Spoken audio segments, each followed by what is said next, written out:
Welcome to the first episode of the Fusion Performance Podcast, where we break down what it really takes to be a stronger, faster, and more resilient athlete. At Fusion Performance, we don't believe in one-size-fits-all training. Every day, every athlete who walks through our doors gets an individualized approach built around their sport, their goal, and where they are right now. What does that mean? Let's start there. What does that mean? Like, what does it mean to get an individualized approach? Like, how do you individualize each person? How do you do that? Well, normally what we like to do is as soon as someone comes into the door, it's an assessment. There's no join the class, start where everyone else starts, but we're going to bring you in one-on-one with the coach to see where you are. And where you are meaning what? Like, what do we use here? We use VALD, which I love that. So VALD is one thing that we do. It is like force plates that can tell us like asymmetries, and then we correlate different data from what you give us in like what's called a counter movement jump, a single leg squat, a double leg squat, a single leg pogo hop, or a single leg jump. All of that gives us information on how you move, and then that goes into a program. Well, that goes kind of into more of a discussion point, I would say, and in how we are going to train you, because there's so many other aspects to it. There's not just VALD, right? What else? We got the FMS that we utilize. What do you think about that? FMS, we use it mainly on your first day for us to just see where you are, how you move, how your body responds to the tasks that we give you, and then from that we can break that down in a similar way to how we use the force plates. It just tells us what your strategy is for movement, and it tells us what we can do to improve it, to get you stronger, to get you faster, and to do it safely. It lets us make some informed decisions on what your needs are. So usually you're going to have, there's a way to structure stuff. That's why we go with the assessments. Then we kind of, beat you up, unfortunately. And then you start to get back into your sport. And then we kind of see again in the communication on how your body's moving and what we need to improve on. And that is a learning process, right? You go to anywhere else, you're just trying to figure out how much you could lift. You may go in for an assessment, and that would be great. Go in for an assessment, but the assessment is usually a 1 rep max. That's not something that we use here. Do you use a 1 rep max? Do you ever use it in any of your tests?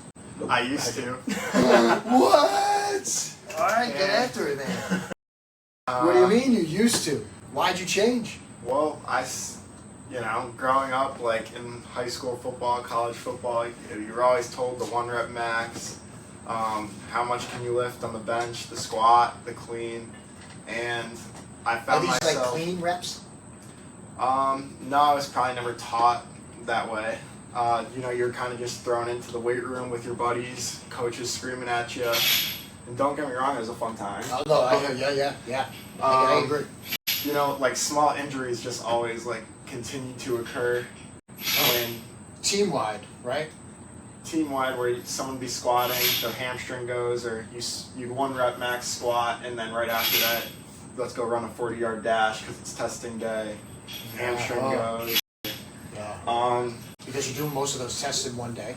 Exactly. Right. And then sometimes, you're playing, at least for me, I'm playing basketball, but I still have to go to my football lifts, and we're gearing up towards another max out day, so I'm out there the day after a basketball game playing a whole game to squat at 90% of my 1 rep max. And obviously, I could tell you, looking back, my form probably wasn't that great. I mean, I thought it was, but it definitely was not, knowing what I know now. Yeah, I mean, but that's all, as any athlete, especially getting into the weight room, just starting, there's aspects of things you guys don't know or understand, like how the body should feel, what you should be feeling, where the loads should be dissipated to, and the true, like, we got to get into form a lot in here at the very beginning. Even sometimes happens during the assessment, because sometimes you're in awe at how these kids, or even some of these professionals, how they can do what they do with how they move. And it's, you know, a testament to them for just being resilient and strong, but at some point that does break down.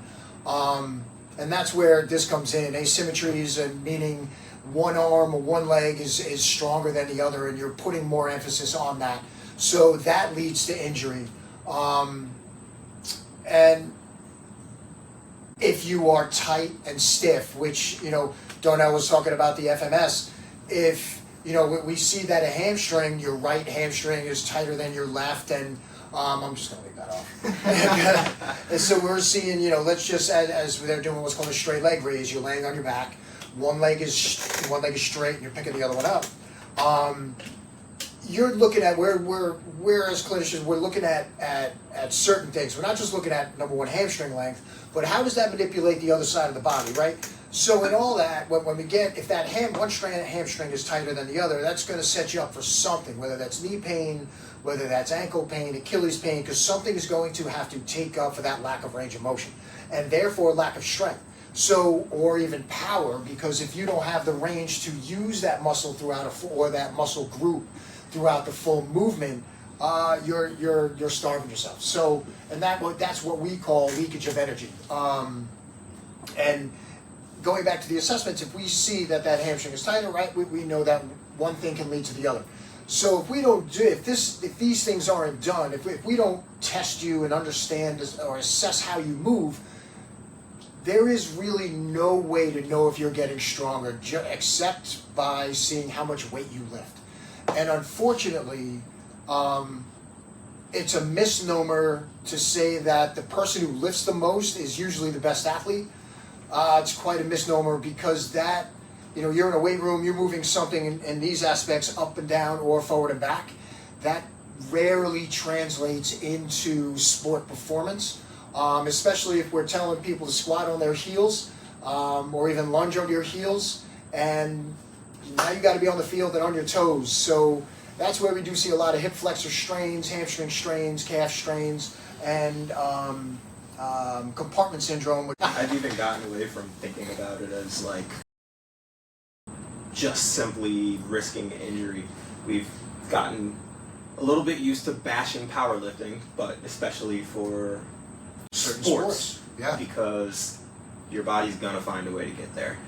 No matter what. And while you may not get injured doing it, if your form isn't correct, you're also not going to be working on What you want to work what on. we are training. Exactly. Yeah. So if we get away from doing it with proper form, or we start thinking about, this doesn't really matter that much, I just need to get the weight up, I'm going to get stronger. You're going to get it up, you're going to get stronger, but how are you going to get stronger? And what is it going to be for? And where are your ranges of motion at? And then we can just keep going with how it's just not optimal for what you need to do. For sports, it can be specific. For powerlifting, just move it. It's its own sport. You know, you bring up a good point. You are going to get stronger. But what is one thing that you need in sport is strength, but you also need power. And something I tell these guys all the time, and they're probably sick of hearing it. You can have power, but you have to have strength. So you got to have strength to have power. But you cannot have power without strength. You'll get away with it for a little bit, because there are ways, again, that the body will manipulate its way in space to be able to perform the action you want to, because that's what your brain told you needed to do. So in that instance, you will get away with it for just enough time. At some point, it's coming up. That check is going to come due. So, you know, it is something that needs to be recognized, that you gotta increase power, mobility, flexibility, cardiovascular endurance, strength. Did I say power? If I didn't say power, I did say twice. yeah, it's worth saying twice. But you need all those. It's not just, all right, you gotta get stronger, great, but you gotta be mobile too. Being immobile is gonna set you up for another injury, and that's one thing that we do here is improve your ability to understand what you're trying to mobilize for the task that you're about to go through. And that's the education that you get. It's not just, all right, you're going to do these 4 stretches and then you're done. And then we're going to go lift, then we're going to get big. Hey man, I want to get big too, but there comes a point where that didn't work for me either. So, you know, progressive overload, just try, all right, you're going to put 5 pounds on or 5% on each week. That has its that has its limits too. So many different ways to train out there, and that's something that we should probably get into at some point. Is our training methodology and philosophy, because it is quite different than most. Well, like, so I guess you find their limitations in their assessment, and we say, like, we don't really care too much about your 1 rep max, because we want to see, like, what I your care other... less about your 1 rep max. Okay, But so you that's don't care me. at all. I don't like the 1 rep max. It is All right. psychologically too much for most people to handle, and they are lost for about 4 or 5 days. And that's 4 to 5 days of losing your benefit of getting better. We're trying to now nurse you back psychologically, whether you did the lift or you didn't do the lift. Now you're all messed up. So that's why I'm sorry. Well, what do you think okay, about the 1 rep max? No, Well, where did I go? I mean, Where do we go? Like, where do we go from there? Like, someone walks in day 1, like, after the assessment, like, where do we progress to? Like, what should someone expect if we're not, like, Ooh. reaching for a 1 rep max? Whoa. Like, what are we truly reaching for? Wow. After Nuts we and find out bolts. that info. now it depends on what they play. Yeah. Because we can talk about this one all day. Now we get Yeah. into the speed that they're actually moving at. Yeah. Well, because I hear a lot of people too, they'll come in for physical therapy, which we also do here, and they don't realize that we do sports performance, and they think it's only maybe just for elite athletes or just for return to play. But that's really not the case, as we train all ages from, I think the youngest person we have is 2nd grade, or 9, Yeah. all the way to Oh, some man. people in their 70s. Yeah. Yeah. And it's not athletes. I mean, we're all athletes in our own mind. I gardened this weekend. I got to tell you, I'm tired. But it's stuff that I wasn't prepared for. Now I know, all right, I need to do a little bit more core. I need to do a little bit more weight bearing through my arm just to prepare myself to do what I want to do. So this way, when I get up from that position, I'm like, ugh. So that is, yeah. So let's go into what are we looking for and not the 1 rep max. Well, depends on the sport, and then there are benchmarks to each sport to be able to do certain things for that sport. That is quite vague, but let's just take, if it's a throwing program, and you want to throw 90 miles an hour, but you are only throwing at 75, well, you still have to achieve the benchmarks, meaning can you hang for a certain amount of time, deadlift a certain amount of weight, a certain amount of push-ups with a certain form, without a breakdown, a certain form, two-handed throw with a 2-pound ball, and what else is there? There's something Grip else. test. What is it? Grip test. The grip test. The grip test. Brought to you by Vault. So that but anyway, there's all these benchmarks that you need to achieve. But if you want to throw 90, you still have to achieve the benchmarks and the strength and the power and the endurance and the muscular endurance and the strengths to be able to get to that 90 mile an hour program. So that is what we do, is we understand where you are, what the forces that you're going to have to go through, and then gradually bring you through those forces with the activities that we do out there. And then that prepares you for that next phase of what you want to do. But that is in a nutshell. But you say, like, deadlift a certain amount of weight. Is it really the weight, or Vertical the jump, speed? CMJ. But is it the weight? It's the amount of times and the weight to be able to see the amount of grip strength that you can handle. Also the amount of distractive force that the arm can handle, and that the elbow can handle, and that the wrist can handle. Yeah. So although that distractive forces increase with increased weight on the deadlift, and your ability to handle distractive forces when you're throwing increase, not linearly, but they increase with velocity. There's also compressive forces, shear forces that we also figure into them, and all those go into the program to help the tissue prepare for whatever endeavor they're going to do. From ACL injury to getting back on field, from torn UCL to getting back on the mound, you name it. That's what our goal is, to take from injury through physical therapy into a sport performance, prepare the body and get it where you need to, and then get you out there. and then with feedback back and forth to be able to say, all right, this is where my deficit is. I'm unable to change direction, or change direction quickly, or I still feel slow off my first step, or I'm throwing the ball as hard as I can, but it's not coming out. Okay, we know what we need to work on for the next few sessions to be able to get you feeling better. Now I can change direction, and all it can be is just a slight little technique change. But I'll stop recording. So yeah. But all that like technology and stuff, would you like give that to someone that's just starting off? Like, as in, we do see a lot of like 9-year-olds, people in middle school just starting off their lifting journey. And is that something we really get into too much, or? Not as much for me. I'll go a little bit more gradual. They'll get to be introduced to it, start to understand how to use it and what it means, but we're really still focusing on form with that age group.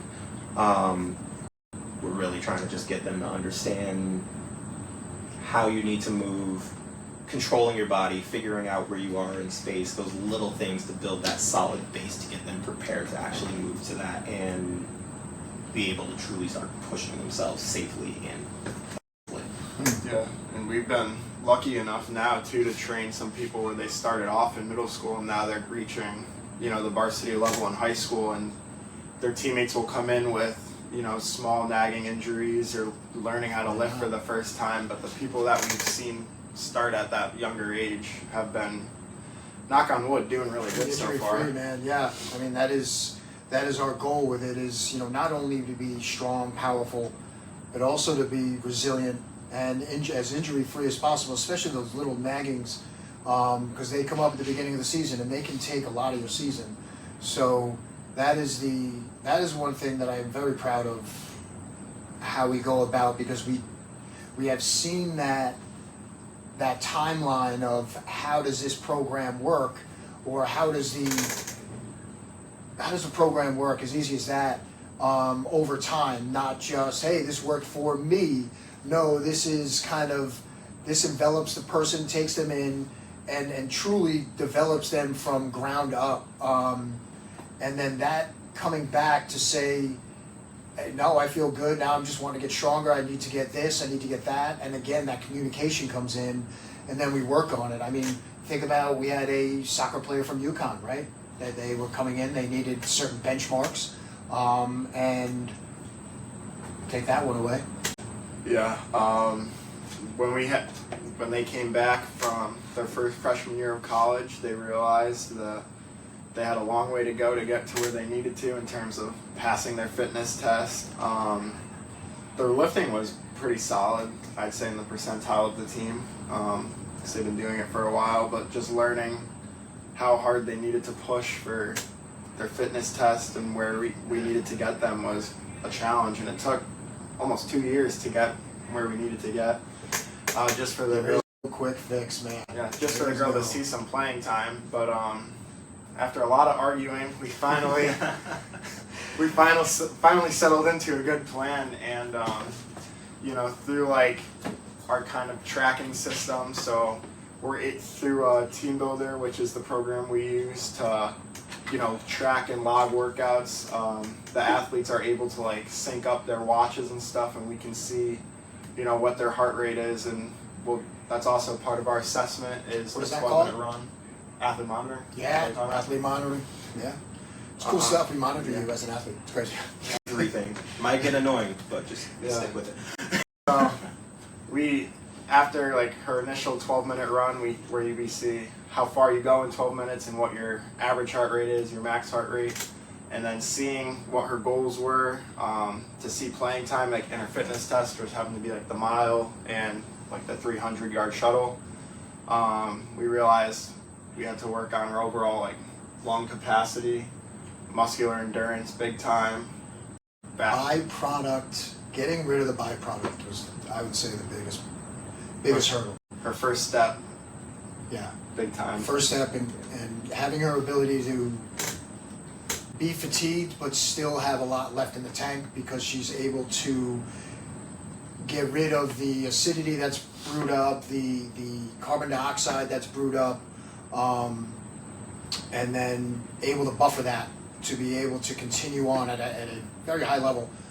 So that is one thing that, again, we had to tackle, was her ability to handle byproduct. Easy just to say, we got her stronger, got her faster, got her, more endurance, but again, that's physiological, that we had to go a little bit deeper into how to prepare her. So yeah, that was fun. Even the mental aspects of it, understanding that, yeah, I worked hard, but that doesn't mean I can't push harder than I did. Yeah. Yes. We had another with a similar situation, which is why we use velocity-based training. We had someone who... What is velocity-based training? And we'll come back to that. Sorry. Point. Yeah. Oh no, you gotta come on over, man. You gotta come in, man. So velocity-based training takes your speed, so how fast the bar is moving, how fast you're moving. It doesn't always have to be on a bar. There's other ways we utilize it, but most of the research that's done is bar speed. So often for your major lifts, which is a big part of why we do not use 1 rep maxes, because we can use velocity-based training to show us right where you would be. If you play a certain sport where you need to move at a specific speed, we can set you up to be working at that specific speed. So you become more resilient, Zach, and you're able to handle the forces. Holy sugar! All right, guys. From there, then we can actually have you really push it to move as much weight as possible within that speed constraint. If someone is lifting a 1 rep max, how fast are they moving? Probably below 0.3 meters per second. If someone is moving, let's just say in a clean, right? In a clean or a snatch, how fast do they have to be moving for that weight to be put up in a good form, good technique, without hoisting or getting all funky? How fast does that have to be? Well above 1 meter per second. We're probably talking even 2 meters per second, depending on who's doing it. So the reason why, another reason why we don't use a 1 rep max is that doesn't correlate over to sport that much, right? There's never any sport you do something once except for Golf. No, you do that like I do like 600 times. But powerlifting, right? You have 1 lift, 3 times, 3 different lifts. So that's where it works perfect. Unfortunately, it does not translate well over to sport. I know a lot of the research on there is done on 1 rep max because it's easy, right? There's a lot of thinking that's involved, and there's a lot of data that's involved to be able to spread that out. So it becomes very easy to do a 1 rep max as a test.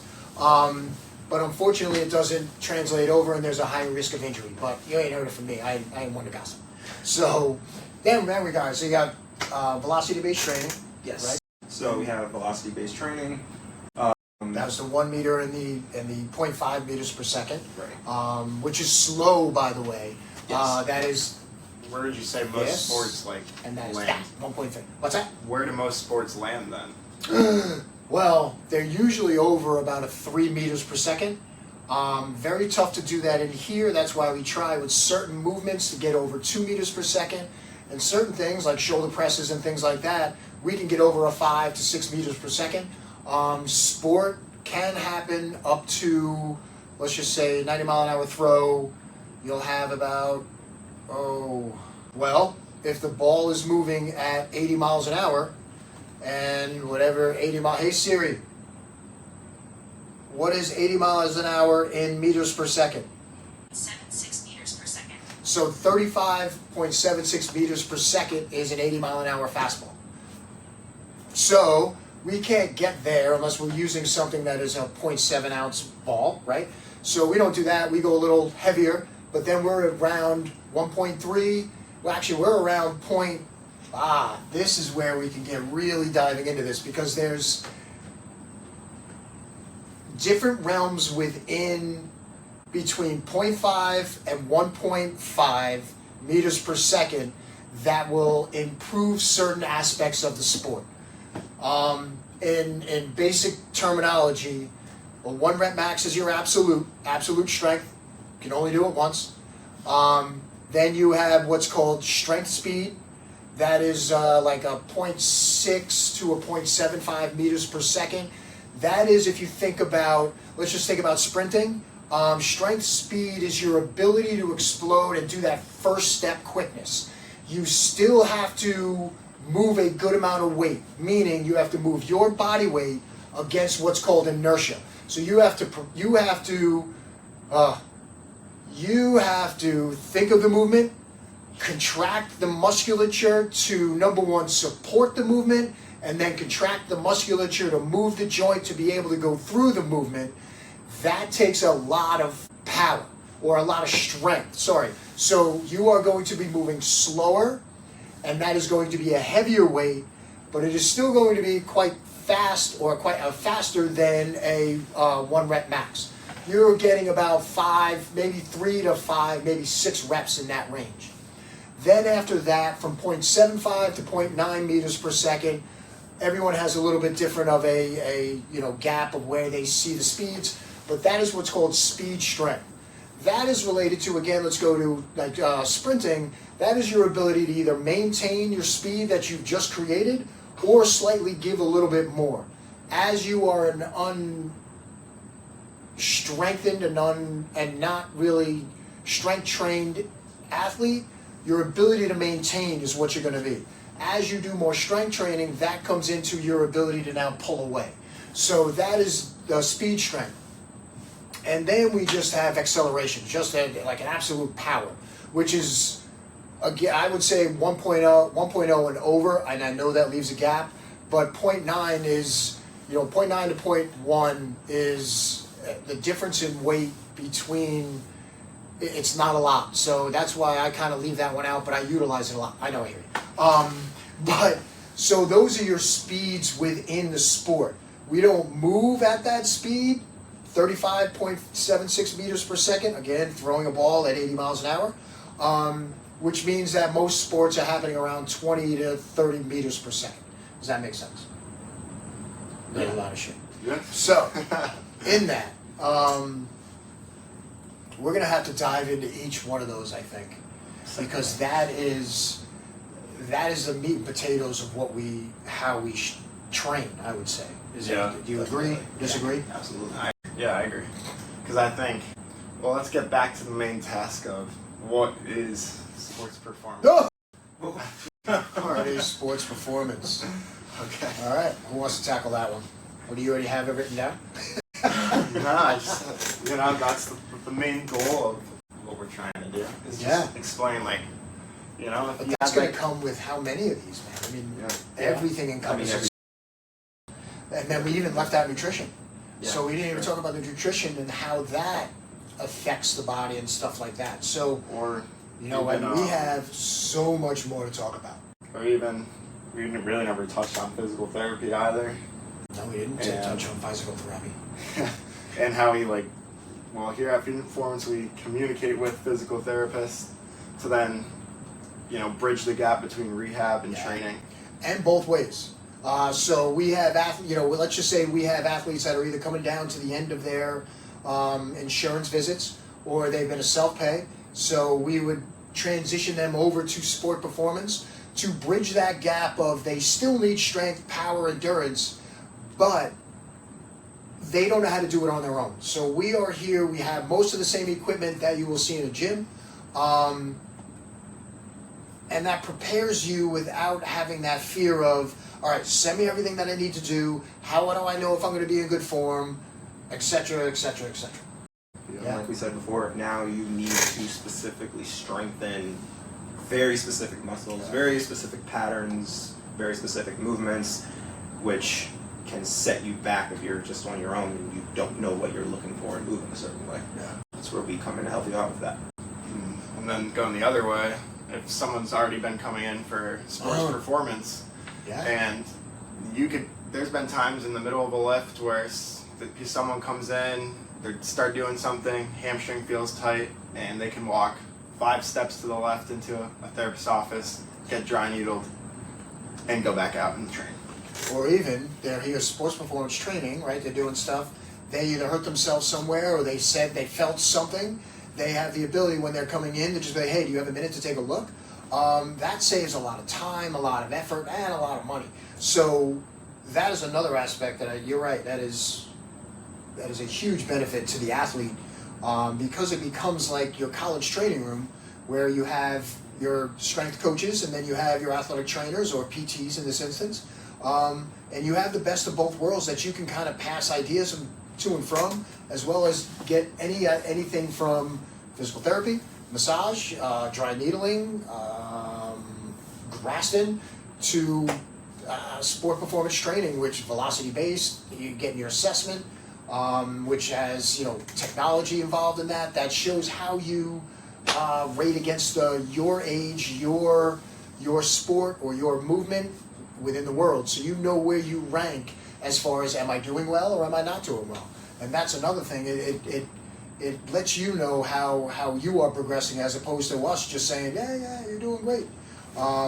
It's right in front of you. And so let's pinpoint every single part of how you're improving. Your jump may not go up, but one specific aspect of it did that's going to get you better, regardless of what that overall number looks like. You might be able to handle the landing better, which will be a huge sign of how resilient you are. Not so You much may not see an increase in your vertical jump height, but an improvement in your braking forces still means a lot. Yep. Because you got to stop the body and then you got to re-accelerate. So, a lot of stuff involved. I think we're going to have to be done for today. This will be our first one. I guess as like one final message, like Whoa. what would be your final message to like athletes thinking about like where to train, or parents where to send their kids, or just the population in general looking for better training? I would say just so comprehensive. Oh God. What do you say? Something like, Oh, come on, man. Sure. Nothing ever I do is easy, man. You know that. Nor is it a short conversation. It's always long. Oh God, I don't know. don't know. Yeah, start that. Or There's not much you're not going to get here. You Or are going questions to get you're more not than gonna you get answered. even. yeah. You're going to come in here. You're going to get more than you even imagine you needed or were hoping for. On top of, there's no class. Every coach is at maximum 3 athletes or clients to one coach. So you're never going to be like left in the back of the class, but attention is going to be on you. Unfortunately, Yeah. you may not like that, but yes, that does help you form in your technique. You may have, for squatting, you may have a plate between your feet. Yeah, that's fine. It's just, you got to put the body in the right position, or else you're not going to get out of what you want to get into it, or what you're trying to put into it. So if you could be doing any program, anybody could put together exercises and be like, this is going to be good for you. You're right. It's going to be good for you. There is truly no detriment to exercise unless you overdo it or unless you're doing it incorrectly. But it's how the exercises are performed that truly gets you your benefit of training. Especially your individual benefits. It's what you want and need to improve. Yeah, just sit here. Lottery ball or something. Sometimes. A lottery ball? Yeah, like this one.